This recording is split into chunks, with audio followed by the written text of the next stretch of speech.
What's going on, everybody? It's your boy Zoe Nodays off DFS here to bring you that NBA slate breakdown for the big 10-game NBA slate we got tonight. If you guys are new here, you guys haven't done so already, make sure you guys hit that subscribe button so you don't miss any of the content I'm putting out over here on the channel, and drop a like on the video if it's helping you guys win some money. Last night was not a bad night at all. Pretty much small slate, put out a pretty good core. My core yesterday, we got the news that Otto Porter Jr. was going to start, OG was going to be out, and Gary Trent Jr. So, hey, why not go ahead and play Otto Porter? 3,400, decent. Of course, he was going to be chalked. Everybody was on him. That's fine. We eat that. Play Julius Randle once the news that RJ Barrett was going to be out. Even though Josh Hart was going to start, I still wanted to get one of the two main guys in Brunson or Julius Randle, which I spoke on that in the breakdown. Ended up playing Randle over Brunson, which, of course, Randle ended up having more fantasy points than Brunson anyway. And then last but not least, went ahead and I played Pascal Siakam, which was actually a really great play. Smash spot, destroyed. Was one of the highest scoring fantasy point producers on a slate, and not bad. So all in all, honestly, that core, pretty good core, put out Pascal and Julius Randle together by themselves. And then, of course, the little bit that Otto Porter gave, that was already over 100 plus fantasy points right there with those three players, which was pretty much a mid-tier, well, two studs and a value play right there for you guys. And if you guys are looking for my core, my cheat sheet, the top value, top mid-tier, top stud plays on tonight's slate, things like that, check the link down in the description below for the depth club. I put that stuff out daily. Of course, again, it'll be out for tonight along with the core and my props. I've already put the list of props up for today. I was actually, of course, had to work this morning, so I was up at 4 o'clock in the morning and went through, looked what was already on the board. Besides what was up on Prize Picks, I went out and I put a list up of props to go ahead and attack as soon as they actually came on the board. And I really do actually like those props that I already put out for today. Of course, I will look for some more because, as you see up on the screen, it is Taco Tuesday. If you guys don't have a Prize Picks account and you want one, check the link down in the description below so you guys can get that deposit match bonus and join me over here on Prize Picks. But Taco Tuesday, we got a discount on Shai Gilgeous-Alexander going up against the San Antonio Spurs, which he should absolutely be able to cover this prop. Of course, I am an OKC Thunder fan. The uses that Shai has is ridiculous. He is our team. A big portion of what the team does in regards to scoring and everything. I know that the narrative today is going to be on the Chet and Wemby matchup, but still cannot forget about this guy, SGA. Of course, when you look at it, he's covered us in 4 out of his last 5 games. He has a pretty good history going up against San Antonio, actually, in regards to covering his points anyway. I really do like the taco, pretty decent taco, and I will be playing that myself. And if you guys stay tuned until the end of the video, I will give you guys a pair to go along with SGA if you guys would like to run that. But if you want to see my full list, check the link down in the description for the Dub Club. Right now, it is free until tomorrow. Tomorrow, our Dub Club is free. So go ahead, jump in while you can. You're getting 1 month for free. After tomorrow, everything is going to be going back behind the paywall. All right. Started with the injury report. It is a big slate. We are getting news left and right. We just got some news as I am recording this video. We just got word that Steph Curry, who I was expecting to be out, Steph Curry is going to be out today. He will not be playing. So, of course, that's news. That's for the later game going against Minnesota and Golden State Warriors. So, definitely some uses and stuff to go around because Steph Curry is a big part of the scoring and everything for the Warriors. So, we'll touch on that when we get down to that part. But starting up here at the top, Atlanta taking on Detroit. We already know Trae Young. He's out for tonight. I want to say it should be the birth of one of his baby today. So a lot of players that they're having it's baby booming season in the NBA. They are having babies left and right. But Trae Young will be out, so we already know Bogdanovich should slide into the starting lineup, and this is going to be the DeJounte Murray and Bogdanovich show. Really interesting, especially in a nice spot going up against Detroit. We know we can attack them with opposing guards and things like that. So really nice spot in regards to being able to get Murray and Bogdanovich for all the usage that they're going to get in a pretty decent game right here going up against Detroit. Over here for Detroit, we already know Jalen Duren is going to be out again. Isaiah Livers, more Bogdanovich. Biggest thing is that our boy Ivy, he's not on the sick list anymore, so he should actually be back in playing. That's going to mess with some of the guys who, of course, they've been priced up already, left and right. But Sincere, that's going to take some of these players possibly out of consideration with the fact that Ivy will be back now for Detroit. For the Indiana Pacers, no news for them. For Philly, we need to know whether or not if Embiid is going to be in or out. We already know that Kelly Oubre got hit by a car, so he will be out for quite some time, so we don't got to worry about that. I would expect Robert Covington to slide into the starting lineup at that power forward position. They are pretty limited on what they have actually at the wing position in regards to the forward spots for them for Philly. But if Embiid is going to be ruled out, that puts Paul Reed into very much consideration, especially going against Indy, who we have attacked with opposing centers pretty much all season so far. For Miami, Josh Richardson, he should be playing today. Kyle Lowry, he's back. He's not going to be rested. Jimmy Butler, Highsmith, Bam, that should be your starters. Tyler Hero's still going to be out. We already know he's going to be missing for quite some time. Over here for the Charlotte Hornets, we definitely want to pay attention to Brandon Miller and Gordon Hayward. They got downgraded to questionable. So that already, of course, in my head, in my mind, you guys know how I go with this. Depending on how the news flows and when stuff comes out throughout the day, when you get downgraded to questionable, I'm going to go ahead and assume you are out. I do not expect Hayward and Brandon Miller to play today. I'm going to go on the assumption that they will be out, and we should be seeing some other players getting slid into the starting lineup and playing for these guys. If not both, one of these guys, I'm expecting for them to be out. That's kind of how I'm playing the cards and how I'm going to see it. Hopefully that actually works out in our favor, and we can actually get some pretty decent value over here on the Hornets side, who are going to need everything they can to actually try to stay with a tough Miami Heat defense and team. Coming out here for Orlando, we already know that Wendell Carter Jr. and Markelle Fultz are going to be out. Gary Harris, I doubt that he plays, but we should see Anthony Black slide back into the starting lineup, and Goga, he is going to start at the center position. For the Brooklyn Nets, Ben Simmons out, Cam Thomas is out already. We already know what the starters and stuff is going to be over here for Brooklyn. For the San Antonio Spurs, Svi Mamaluke, is game time decision. Shochan, he is a game time decision as well. I definitely want to pay attention to that, because if Shochan is going to be out, then we're not going to have Trey Jones. We're probably going to have, well, Brandon's already actually slid into the starting lineup. So I really got to pay attention to that. Definitely going to be interesting to see who they actually start if Sochan is actually going to end up missing this game. Not too sure actually who they will slide into that starting lineup now that I'm looking at it. But definitely going to be some news and something that we're going to want to pay attention to, because if he's out, that's going to be some more usage and minutes to flow for players like Wemby, Devin Vassell. He'll get a big boost. Keldon Johnson's already been ruled out, so I already know a lot of the shots, a lot of everything is going to be coming from Vassell, Branham, and Wemby. A little bit of a boost to Zach Collins, so definitely going to be interesting. Sochan dealing with groin tightness, so I'm not too sure whether or not if he will be in or out on today. Coming over here, looking at OKC, we have no news. We are getting back Kenrich Williams. He is off our injury report finally. For Dallas, Kepler, he's going to be out. No news for them. Herb Jones, he's questionable for the Pelicans. He was ruled out last game, so definitely want to pay attention to see if he's going to be in or out on today's slate. Definitely something to pay attention to, because if he's going to be out, of course, it's going to be more minutes in time for players like Ryan. Will definitely get a boost, and might see Dyson Daniels slide back into the starting lineup again if Jones is going to be out. For Portland, taking on the Utah Jazz, we already know Brogdon, Scoot, and Simons are all going to be out. This is going to be our starters right here for them. Over here for Utah, Walker Kessler's out. John Collins, he should be playing today. I don't expect him to miss. For the Clippers, they need to put bench James Harden, but James Harden is still in the starting lineup. Boston is out. Plumlee is going to be out. And then on the other side, Jamal Murray is still out for Denver, so we already know Reggie Jackson is going to be starting. For the Timberwolves, let me actually refresh this since we just got that news about Steph Curry. Steph Curry's out, so of course we would expect Chris Paul to slide into that starting lineup. And over here in Minnesota, we already know that McLaughlin, Clark, they're going to be out. No Curry, so yeah, it should be Chris Paul gets to run the show today. That's going to be really interesting to see how that's going to go. Memphis and LA. Over here for Memphis, Tillman is a game time decision. If he's going to be out, then of course Biyombo will slide back into the starting position and start. If they decide they actually want to run Biyombo instead out there, that'll be interesting to see exactly how that goes. But Ja and D Rose, of course, still out, so is Brandon Clark. Over here for the Lakers, LeBron James, that's the biggest news we got to pay attention to. If LeBron's going to be out, then of course we're going to see Rui slide back into the starting lineup. We already know that they bumped what's his name, Austin Reeves to the bench, so Cam Reddish is starting, Taurean Prince, D'Angelo Russell, and Anthony Davis is going to get a high usage if Bron is going to be out once again. So really, we got to get that news in regards to what's going on with LeBron. Haven't seen any updates in regards to that just yet, but definitely going to be something I want to pay attention to on today's slate. All right, going over here to the slate. Really, I'm going to touch on the teams that have injury news and stuff like that. Again, it's a big slate. I really would rather just focus on giving you guys some value plays that you guys should be looking at to target to go ahead and build and fill out your lineups. I'm not going to touch too deep and go into every single thing in regards to going team by team, breakdown. If you guys got any comments or anything like that, talk to me inside the comment section, talk to me inside the Discord. I will happily be able to answer everything. As long as I'm not slammed at work again today, I will be able to talk to you guys in the Discord in regards to anything dealing with lineups and stuff like that. But hit me up, I will answer those things. But if I sit here and wait game by game, it will be too long of a video, and I do not want to do that to you guys on today. All right, so starting out with the first game that's going to be the Hawks. We already talked about it in regards to for them.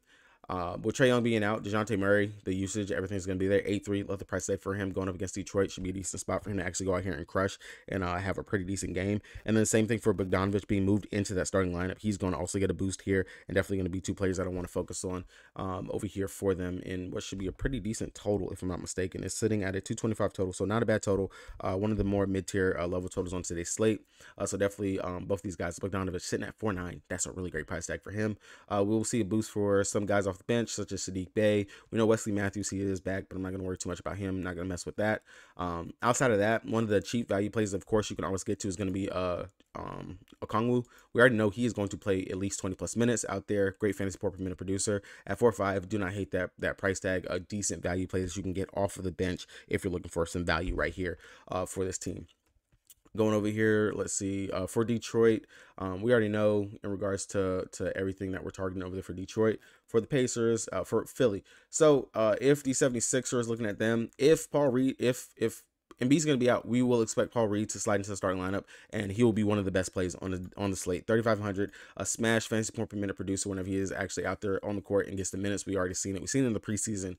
We were playing this guy in the preseason, so definitely 3,500. I don't think you can beat that. That will allow us to be able to play a Joker or Anthony Davis if you want to play either one of those guys and be able to play maybe one or two more studs on today's slate. So definitely we want to get that Embiid news. Luckily, this is the first game of the slate. We should get that.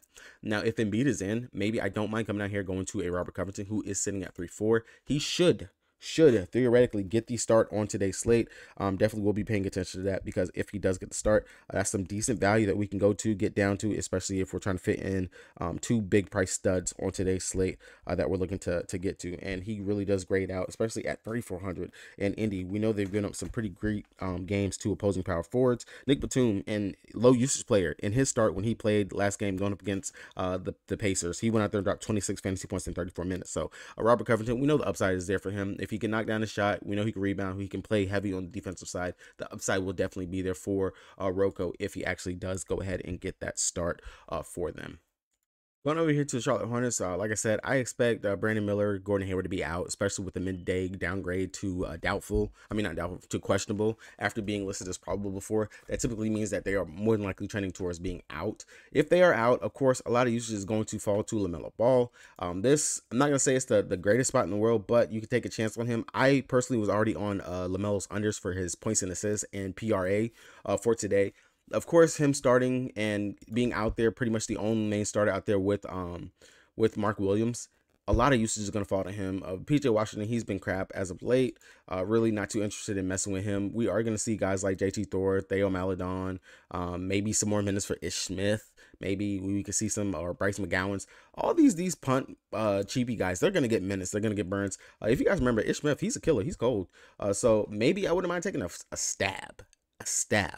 A light stab at Ish Smith, just an event that this vet can go out here and he can have the usage that we know that he can have. I'm not endorsing it like, yo, definitely go and shove this dude in and play him. But remember, Ish Smith is cold. He's good with it. I don't mind looking there as just a possible punt, something like that, but maybe just focus more on the cheap guys like McGowan and Bailey, Nick Smith Jr., something like that. But definitely pay attention if these guys are going to be ruled out. In all honesty, really wasn't on the Hornets just for the matchup going up against the Heat anyway initially for today. So not really going to be too heavy even with this news, but definitely will pique my interest depending on who actually gets to start. And Ish Smith, like I said, I will definitely probably have some interest in him just because his veteran presence might be needed out here for the Hornets to actually be able to do a little bit of something and maybe can keep this game competitive and close for them. But if you want to take a stab at someone like a Bryce McGowan, who's a very low fantasy point per minute producer, Theo Maledon, who's horrible, JT Thor, who I honestly surprised that he's even in the league. Maybe you could take a stab there, but I really don't want to mess too much with any of these guys. But definitely check the cheat sheet to see if I actually end up on those guys. Going over to the San Antonio Spurs, if Sochan is actually ruled out, which I haven't seen anything on him, like I said, if he's ruled out, maybe we might. I know Branham's going to start 3,900. Go ahead. If he actually is going to shoot, knock down the shots, a little bit of playmaking that he can actually go out there and do. I won't mind going to Branham at all. But another player I will suggest will be CD Osman, 3,200. If CD gets the start, I will play CD.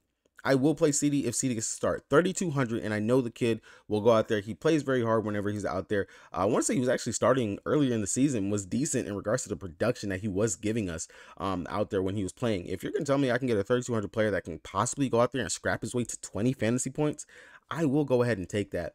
Should play at least 25 to possibly 30 minutes if he gets to start out there. That's if Shochan is going to be out and they want to still run kind of a lanky lineup like what they normally do for them. Of course, it's going to put other players like maybe a Dougie McDermott. We'll actually have to consider him. Devontae Graham, if they actually want to dust this kid off and actually let him go out there and play. So it'll be interesting to see the actual starting lineup for what they want to do, because we already know they're going to be without Tyus Jones. So maybe they do actually give Graham, who is flat minimum price, 3K. Maybe they want to dust him off, let him get some burn and run, but I doubt it. But definitely CD, he's been in the rotation. He plays practically every single game. Wouldn't be surprised if they actually just go ahead and bump him into the starting lineup. Not the greatest in regards to gonna check a whole bunch of shots, but maybe he'll actually get some more with Keldon Johnson being out and with Shochan, because I wouldn't expect all of it to just fall on Wemby, Zach Collins, and Vassell out there. But definitely we'll have to go ahead and consider looking at a CD. Outside of that, of course, if you want to believe in the hype, go with the narrative, you can definitely go and run Wemby. They played pretty decent in the preseason, Wemby and Chet going up against each other, so that's not too bad of a spot, and definitely some value worth looking at right there in that position in spot. One last value play I want to touch on real quick over here is going to be Colin Sexton's. Colin Sexton, pretty much below 4K, a decent spot for him to actually go out here. We know he's getting at least over 15 minutes a game, and what better spot for him to pop off in regards to he is a scorer. He's a scorer. He goes out there and he scores pretty much double-digit scoring in 4 out of his last 5 games.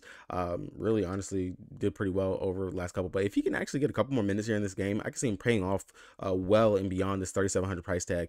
Definitely does grade out as one of the better value plays, especially in this Portland game. Utah, as long as they come out and keep their foot on the gas pedal, they should definitely be leaps and bounds against what Portland is actually rolling out here. On the opposite side, definitely do like Colin Sexton sitting there at the 3,700 price tag. We know they've been messing around with the starting lineup over here for the Portland Trail for Utah Jazz. We've seen Keontae George and Ochai Agbaji slid into the starting lineup out there for them. Not too great fantasy point per minute producers. I don't mind Keontae George at 5.3, but his price is a bit up. Played 30 minutes in that last game, well, back-to-back 31 minutes. Fantasy points going up in each game that he has actually played. I wish he could do a little bit more scoring-wise. Shot 2 of 8 in that last game, so definitely maybe if he actually was able to knock down some more of his shots, he can honestly break a slate and put up some pretty decent numbers. Definitely would be more of the low mid-tier-ish play if you want to go right there to him, but I would probably rather just come down to Colin Sexton, who I know he can dish the rock. I know he can go out there and score, and I wouldn't be surprised if he was to actually get a little bit more of a leash if he's actually playing very well in this game. So definitely do not mind looking at Colin Sexton at 3,700, another value play that you can play on today's slate. All right, so now looking at the studs, whenever we look at the slate, of course, like I always say, studs for me are any players that are 7K and above, or players that I will consider studs, because of course we have our low tier studs, and normally everyone that is at least above 7K, they have a high usage rate, a decent usage rate, and they are decent fantasy point per minute producers. As you can see, coming down here, scrolling down, when I get down here to the 7K range, the last one is going to be Russell Westbrook, and he is a decent fantasy point per minute producer. When you scroll up, all these players up here, they're averaging at least close to 30 fantasy points per minute, 30 fantasy points whenever they're out there on the court. Up here at the top, we have our Joker, we have our Luka Doncic, we have our Embiid. I'm going to tell you right now, straight up out the gate, the main priority to me, and it's going to continue to be the priority as long as Jamal Murray is out, is how do I fit the Joker into my lines?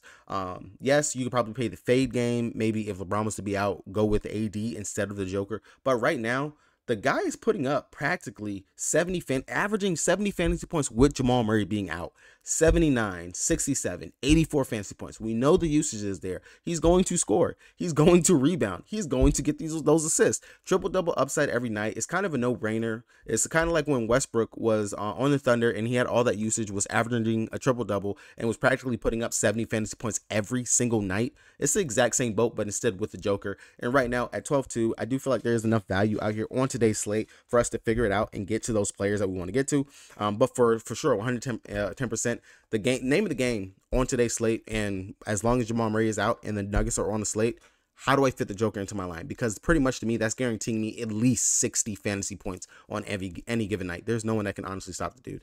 So the Joker grades out to me as the best top play on today's slate. Now, outside of that, you can come down here and mess with Joel Embiid, but if you're worried about that hip in regards to how he's moving, how he's going, he did drop 68.25 fantasy points going up against the Pacers last time in 33 minutes. I don't mind coming down here to JoJo if you're not too worried about that, but I will say I will much rather find the salary to get up here to the Joker instead in this position of spot. Outside of that, someone who is not priced up as high and who we have continued to attack with opposing centers, the Charlotte Hornets, I don't mind coming over here to Bam Adebayo. There's no Tyler Hero. We know that Bam is taking the next step forward. That Bam is honestly, the defense has been there. The steals, the blocks. He is rebounding very well. He is scoring very well. Going up against Mark Williams, I'm not scared of that defense at all whatsoever. Bam Adebayo, again, grades out as one of those top stud plays that we should be looking to get into our line. As long as Tyler Hero's out, it's kind of like the same thing for the Joker.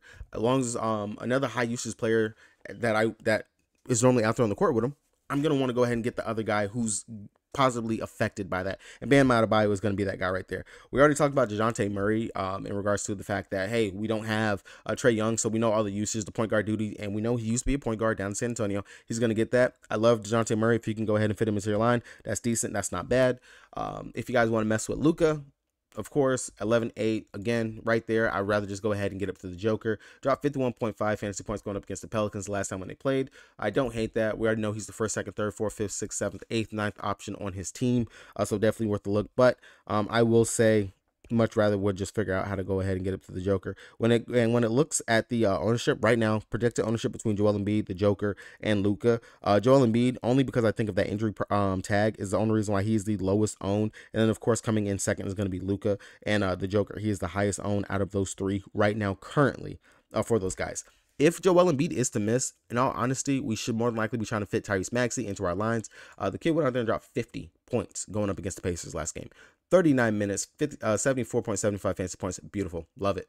Will definitely be the focal point of the team. Besides the value that we can get in Robert Covington, Paul Reed, definitely Tyrese Maxey. Smash spot for him to go out there and do the exact same thing and lead this team and definitely get at least over maybe 30 plus points. The assist, the rebounding, all that is there for him. Would be another smash spot. I'm not going to expect him to drop another 50 points out there on them, but at 8-9, definitely grades out as another great play that we more than likely will want to get to if Joel Embiid is in fact actually out. Now, going to the mid-tier, these are the players that I consider plays that are 7K and 5K. Like between that 5K to 7K range, those are going to be my mid-tier players. These are the players that technically they could be possibly up there in that stud range, or they can be further down into the value, but they are somewhat consistent players that possibly can give me at least 30-ish fantasy points and are what we use to fill in on our fillers for our lineups. Now, one of those top ones that grades out to me is going to be Michael Porter Jr. in a really great spot going up against the Los Angeles Clippers. I want to say he actually has a pretty good history going up against the Clippers as well. Last season dropped 46 and 36 fantasy points against them in 2 different games.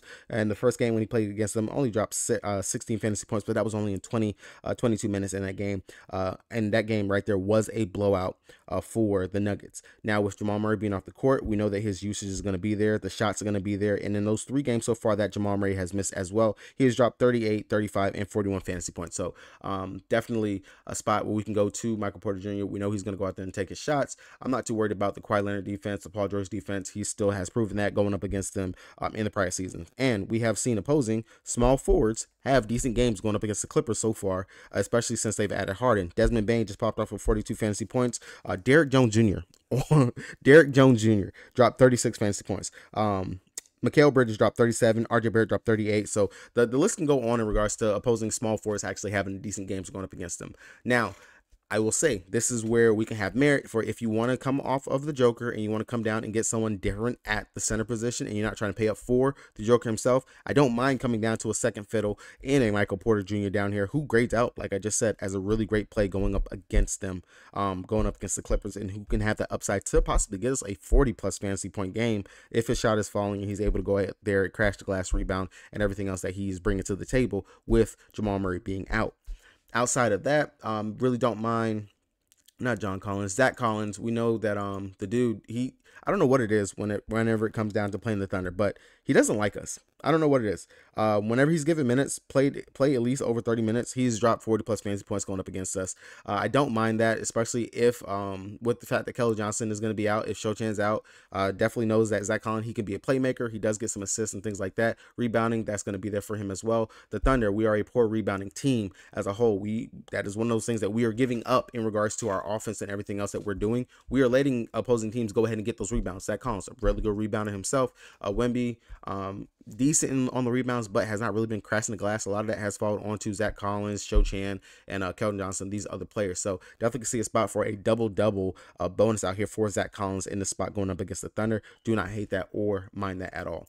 If you're looking for something like a late night hammer out there, we already know that he is going to be starting. Hopefully he doesn't get pulled or anything crazy actually happen in regards to his minutes like they did last game. But Skylar Mays sitting at 6'7", going up against the Utah Jazz. Should go out there, play 30-ish plus minutes. Dropped 41 and 39 minutes in 2 games that he just plays 30 plus minutes out there for Portland. The usage should be there. The scoring is going to be needed from him. The playmaking, all that good stuff. Don't mind it. Not a bad matchup out there for him at all. If I land there at the power point guard, shooting guard position, I'm looking for a mid-tier type play. I'm not going to hate or be mad if I actually land on Skylar Mays. That is a decent play to land on right there in that position spot. Outside of that, another play I would have to have some consideration in, and this is if you guys don't end up on the DeJounte Murray possible play, but he should get the start, and I think a couple more shots should actually go his way. I definitely do not mind looking at, where are you at? Where's my boy at? Jalen Johnson. He's been up and down in regards to his fantasy point production that he's given, but this should be a decent matchup going against Detroit.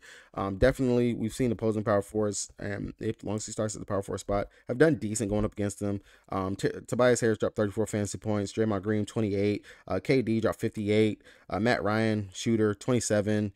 Jeremy Grant 27. So the list goes on and on in regards to that. With Trae Young being out, definitely should see some more shots fall for Jalen Johnson. Definitely do not mind him right here in the mid-tier range as a possible play that we can get to and go to if you don't land on DeJounte Murray, or better just coming down to Bogdanovich, who I would personally just try to get to if I'm trying to get somebody from Atlanta outside of DeJounte Murray and Onyeka Okongwu. All right, guys, that's going to be really the breakdown portion in regards to the slate. Like I said, I'm not going to go game by game. It's way too many games for me to go through, and this video is already kind of getting long, and I definitely do not want to hold it forever for you guys. Now, going over to my my NBA play that I had to pair up with Shai Gilgeous-Alexander. Going over here to Outlier, the site that I've been using in regards to finding my props. Like I said, I like it. Pretty much come down here, boom, boom, pick what props you want to look at. It has all the games up here at the top, and then we can share over, under, and it's going to give us those props I want to look at. I've already got one pulled up. It's going to be my boy Franz Wagner.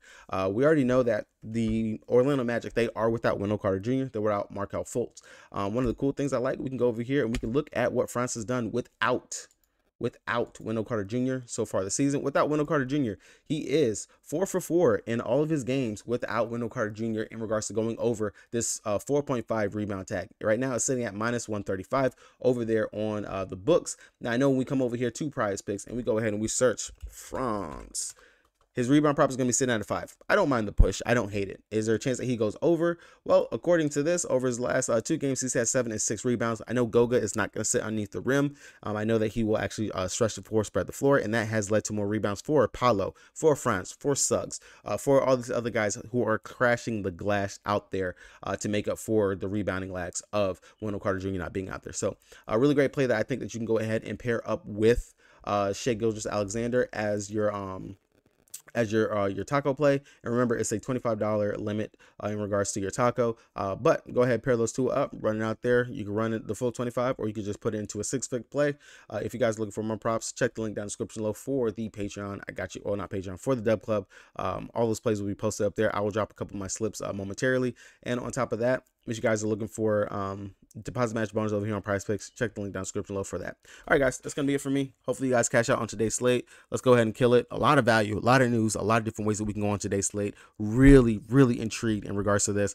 Trying to figure out exactly what way we're going to go. And these slates like this really kind of just it's beautiful. I hope these games are really great offensive games like they should be. Hopefully you guys have a good night. Peace.